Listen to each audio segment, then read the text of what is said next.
नमस्कार विद्यार्थी मित्रांनो, आजच्या भागामध्ये आपण शालेय पाठ्यपुस्तकामधील इयत्ता 8वी विषय नागरिकशास्त्र या विषयाचे महत्त्वाचे प्रश्न आजच्या भाग 1 मध्ये पाहणार आहोत। उर्वरित प्रश्न हे आपल्याला पुढील भागामध्ये पाहायचे आहेत, म्हणून व्हिडिओ हा शेवटपर्यंत पाहायचा आहे आणि चॅनलवर जर नवीन असाल तर चॅनलला लाईक, सबस्क्राईब करायचं आहे।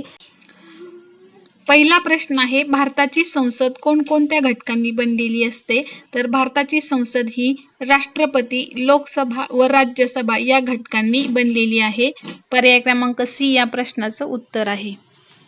लोकसभेला काय म्हणतात?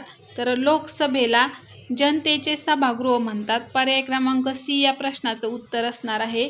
तर लोकसभेचे सदस्य थेट जनतेकडून निवडून दिले जात असल्यामुळे जनतेचे सभागृह असं लोकसभेला म्हटलं जातं। प्रश्न तिसरा आहे, राज्यसभा ही कोणत्या प्रकारचे सभागृह आहे? तर राज्यसभा हे कायमस्वरूपी सभागृह आहे। राज्यसभा कधीही विसर्जित होत नाही। दर 2 वर्षांनी तिच्या 1/3 सदस्यांची निवृत्ती होते, म्हणून राज्यसभा हे कायमस्वरूपी सभागृह आहे। पुढचा प्रश्न असणार आहे, लोकसभेचा कार्यकाल किती वर्षाचा असतो? तर लोकसभेचा कार्यकाल हा 5 वर्षाचा असतो। पर्याय क्रमांक बी या प्रश्नाचं उत्तर असणार आहे। पुढचा प्रश्न आहे, लोकसभेचे अध्यक्ष कोण निवडतात? तर या प्रश्नाचं योग्य उत्तर असणार आहे, लोकसभेचे अध्यक्ष हे लोकसभेचे सदस्य निवडतात। लोकसभेचे सदस्य आपसातील मतदान करून अध्यक्ष निवडतात। त्यानंतरचा प्रश्न आहे, धनविधेयक प्रथम कुठे मांडले जाते? तर धनविधेयक हे प्रथम लोकसभेमध्येच मांडले जाते। पर्याय क्रमांक सी या प्रश्नाचं उत्तर। धनविधेयक केवळ लोकसभेतच प्रथम सादर करता येते। पुढचा प्रश्न असणार आहे, एखादे विधेयक कायदा कधी बनते? जेव्हा राष्ट्रपतीची संमती मिळाल्यावर एखादे विधेयक कायदा बनते। तर संसदेमधून मंजूर झाल्यानंतर राष्ट्रपतीची संमती मिळाल्यावर एखाद्या विधेयकाचे रूपांतर हे कायद्यामध्ये होत असते। पुढचा प्रश्न आहे, मंत्रिमंडळ कोणासमोर सामूहिकरित्या जबाबदार असते? तर या प्रश्नाचं उत्तर आहे पर्याय क्रमांक डी, लोकसभा। तर मंत्रिमंडळ सामूहिकरित्या लोकसभेसमोर जबाबदार असते। खालीलपैकी संसदेचे प्रमुख कार्य कोणते आहे? तर संसदेचे प्रमुख कार्य आहे कायदे बनवणे। पर्याय क्रमांक बी या प्रश्नाचं उत्तर आहे। संसद ही देशाची सर्वोच्च कायदेमंडळ संस्था असून तिचे मुख्य कार्य आहे कायदे बनवणे। त्यानंतरचा प्रश्न आहे, संविधान दुरुस्ती विधेयक कोणत्या सभागृहात मांडता येते? तर संविधान दुरुस्ती विधेयक हे दोन्हीही म्हणजे कोणत्याही सभागृहामध्ये मांडता येते। पर्याय क्रमांक सी या प्रश्नाचं उत्तर आहे, लोकसभा, राज्यसभा यांपैकी कोणत्याही सभागृहामध्ये संविधान दुरुस्ती विधेयक मांडता येते। पुढचा प्रश्न आहे, प्रश्न उत्तराचा तास संसदेच्या कोणत्या कार्याशी संबंधित आहे? तर प्रश्न उत्तराचा तास हा संसदेच्या मंत्रिमंडळ नियंत्रण याशी संबंधित आहे। पर्याय क्रमांक बी या प्रश्नाचं उत्तर आहे। प्रश्न उत्तराच्या तासात खासदार सरकारला प्रश्न विचारून त्यावर नियंत्रण ठेवतात। पुढचा प्रश्न आहे, लोकसभा विसर्जित करण्याचा अधिकार कोणाला आहे? तर लोकसभा विसर्जित करण्याचा अधिकार हा राष्ट्रपतीला आहे। पर्याय क्रमांक सी या प्रश्नाचं उत्तर आहे। पंतप्रधानांच्या सल्ल्यानुसार राष्ट्रपती लोकसभा विसर्जित करू शकतात। पुढचा प्रश्न आहे, राज्यसभेच्या सदस्यांची निवड कोण करतात? तर राज्यसभेच्या सदस्यांची निवड ही विधानसभेतील निवडून आलेले जे सदस्य असतात ते करतात, म्हणून आपल्या प्रश्नाचं उत्तर आहे पर्याय क्रमांक बी, विधानसभेतून निवडून आलेले सदस्य।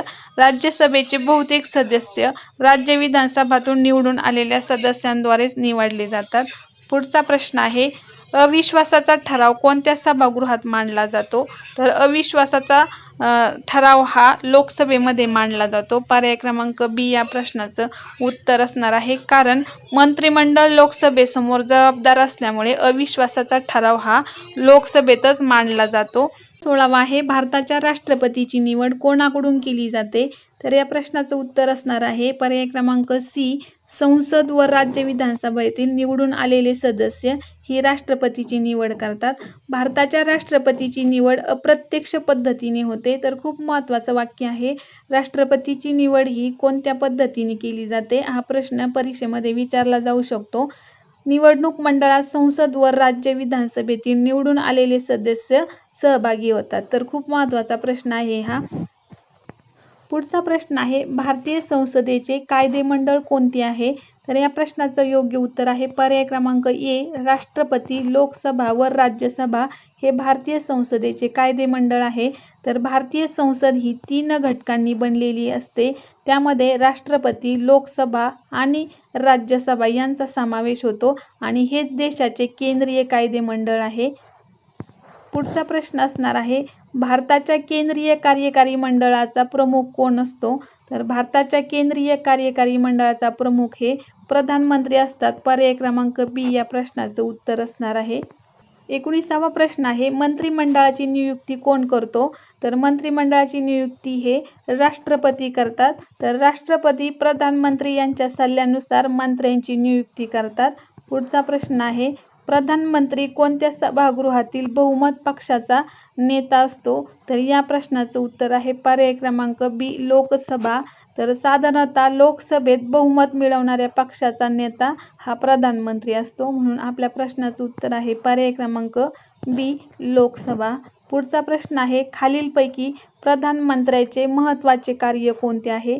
तर प्रधानमंत्र्याचे महत्त्वाचे कार्य आहे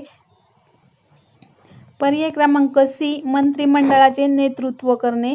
तर प्रधानमंत्र्याचं एक महत्त्वाचं कार्य म्हणजे मंत्रिमंडळाचे नेतृत्व करणे. पुढचा प्रश्न असणार आहे, राष्ट्रपती व मंत्रिमंडळ यांच्यातील संबंध कसा असतो? तर राष्ट्रपती व मंत्रिमंडळ यांच्यातील संबंध हा मंत्रिमंडळ राष्ट्रपतींना सल्ला देते. पर्याय क्रमांक बी या प्रश्नाचं उत्तर असणार आहे.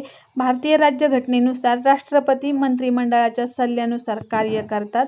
पुढचा प्रश्न आहे, अविश्वासाचा ठराव कोणाविरुद्ध मांडला जातो?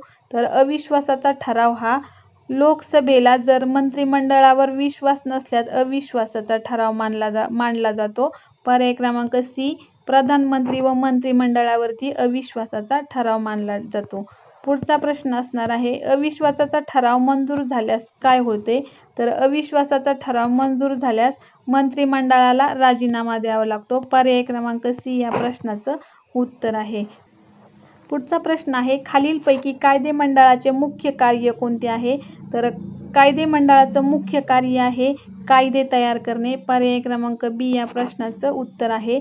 कायदेमंडळाचे मुख्य कार्य म्हणजे देशासाठी कायदे बनवणे आणि त्यामध्ये सुधारणा करणे. त्यानंतरचा प्रश्न आहे, भारताच्या सर्वोच्च दलाचे प्रमुख कोण असतात? तर या प्रश्नाचं योग्य उत्तर असणार आहे पर्याय क्रमांक सी, राष्ट्रपती. तर भारतीय राज्यघटनेनुसार राष्ट्रपती हे तिन्ही सैन्य दलाचे सर्वोच्च प्रमुख असतात. त्यानंतरचा प्रश्न आहे, भारताचा राष्ट्रपती होण्यासाठी उमेदवाराचे किमान वय किती असावे लागते? तर भारताचा राष्ट्रपती होण्यासाठी उमेदवाराचे किमान वय हे 35 वर्ष असावे लागते. पर्याय क्रमांक सी या प्रश्नाचं उत्तर असणार आहे. पुढचा प्रश्न आहे, राष्ट्रपतींच्या न्यायालयीन अधिकारामध्ये कोणता अधिकार समाविष्ट आहे? तर या प्रश्नाचं योग्य उत्तर असणार आहे शिक्षा माफ करणे. पर्याय क्रमांक बी या प्रश्नाचं उत्तर आहे. राष्ट्रपतीच्या न्यायालयीन अधिकारांमध्ये शिक्षा माफ करणे हा अधिकार समाविष्ट करण्यात आला आहे. त्याचबरोबर राष्ट्रपतींना क्षमादान, शिक्षा कमी करणे किंवा स्थगिती करणे असे न्यायालयीन अधिकार देण्यात आलेले आहेत. पुढचा प्रश्न आहे, देशात राष्ट्रीय आणीबाणी कोण जाहीर करतो? तर देशामध्ये राष्ट्रीय आणीबाणी हे राष्ट्रपतीच जाहीर करत असतात. राष्ट्रीय आणीबाणी ही युद्ध, बाह्य आक्रमण किंवा सशस्त्र बंडाच्या परिस्थितीत राष्ट्रपती राष्ट्रीय आणीबाणी जाहीर करू शकतात. त्यानंतरचा प्रश्न आहे, भारतीय राज्यघटनेत आणीबाणीचे किती प्रकार आहेत? तर भारतीय राज्यघटनेमध्ये आणीबाणीचे एकूण 3 प्रकार आहेत. मित्रांनो, अशा पद्धतीने आजचे प्रश्न हे संपलेले आहेत. उर्वरित प्रश्न आपण पुढील भागामध्ये घेणार आहोत.